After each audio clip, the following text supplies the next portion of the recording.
ओ श्री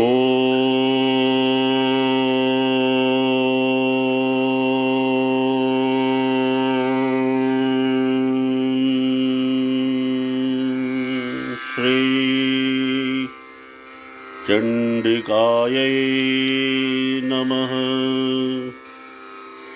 मित्रों, प्रोफेसर वेदा का आपको प्यार भरा नमस्कार।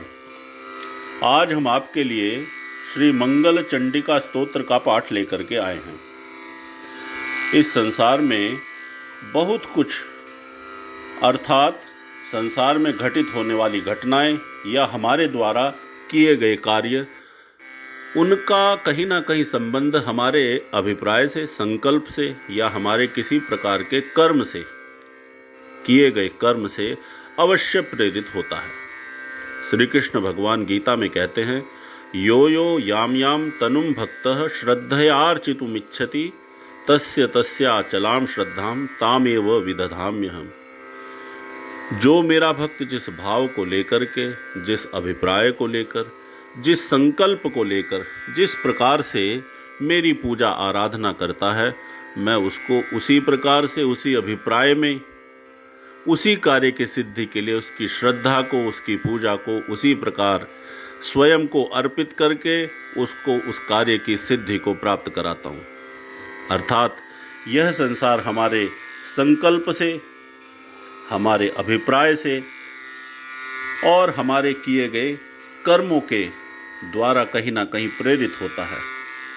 यद वाचा वदति यद मनसा चिंतयति, जो भी हम वाणी से बोल रहे हैं, मन से चिंतन कर रहे हैं, लाभ हानि जय पराजय, इनमें अपनी मनस्थिति को, स्वयं को संयमित किए हुए हैं। इन सब कार्यों के पश्चात अपने अभिप्राय, अपने संकल्प, अपने कर्म के अनुसार व्यक्ति फल को प्राप्त होता है।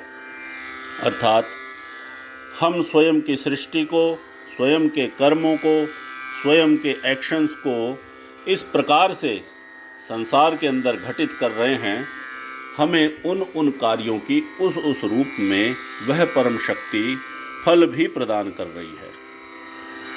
यहाँ पर शंकर भगवान के साथ में प्रकृति यानी कि पार्वती, उनके रूपों का वर्णन करते हुए कहा गया है, जब वो सौम्य रूप में होती हैं तो उनके सौम्य रूप में उनकी पूजा की जाती है। जब वो भयंकर रूप में होती हैं तो चंडिका यानी कि चंडी के रूप में होती है, तब उनकी उसी रूप में पूजा की जाती है। इस स्तोत्र का पाठ करने से आपके साथ में अमंगल की भावना कभी घटित नहीं होगी। किसी भी प्रकार की कोई नेगेटिव पावर्स आपका अहित नहीं कर पाएंगे, क्योंकि यह माता का बहुत ही भयंकर स्वरूप का आराधन है। अतः इसको पवित्र होकर के, लाभ हानि जय पराजय इन सब भावों से ऊपर उठ करके अपने अभिप्राय को, अपने संकल्प को शुद्ध करके इसको सुनना चाहिए, इसका पाठ करना चाहिए। ओम ह्रीं श्रीं क्लीं सर्वपूज्ये देवी मंगलचंडिके ऐं क्रूं फट् स्वाहा इत्येवं चाप्येकविंशाक्षरो मनुः पूज्यः कल्पतरुश्चैव भक्तानां सर्वकामदः दशलक्षजपेनैव मन्त्रसिद्धिर्भवे नृणां मन्त्रसिद्धिर्भवेत् यस्य स विष्णुः सर्वकामदः ध्यानञ्च श्रूयतां ब्रह्मन् वेदोक्तं सर्वसम्मतं देवीं षोडशवर्षीयां शश्वत्सुस्थिरयौवनां सर्वरूपगुणाढ्यां च कोमलांगीं मनोहरां श्वेतचम्पकवर्णाभां चन्द्रकोटिसमप्रभां वह्निशुद्धांशुकाधानां रत्नभूषणभूषितां बिभ्रतिं कबरीभारं मल्लिकामाल्यभूषितं बिम्बोष्टिं सुदतिं शुद्धां शरत्पद्मनिभाननाम् ईषद्हास्यप्रसन्नास्यां सुनीलोत्पललोचनां जगद्धात्रीं च दात्रीं च सर्वेभ्यः सर्वसम्पदां संसारघोरे पोतरूपां वरां भजे। देव्याश्च ध्यानमित्येवं स्तवनं श्रूयतां मुने।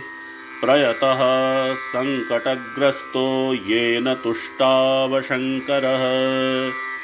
शङ्कर उवाच रक्ष रक्ष जगन्मातर्देवी मङ्गलचण्डिके। हारिके विपदां राशेर्हर्षमङ्गलकारिके। हर्षमङ्गलदक्षे च हर्षमङ्गलचण्डिके। शुभे मङ्गलदक्षे च शुभमङ्गलचण्डिके। मङ्गले मङ्गलार्हे च सर्वमङ्गलमङ्गले। सतां मङ्गलदे देवी सर्वेषां मङ्गलालये। पूज्या मङ्गलवारे च मङ्गलाभीष्टदैवते। पूज्ये मङ्गलभूपस्य मनुवंशस्य सन्ततं। मङ्गलाधिष्ठात्री देवी मङ्गलानां च मङ्गले। संसारमङ्गलाधारे मोक्षमङ्गलदायिनी। सारे च मङ्गलाधारे पारे च सर्वकर्मणां।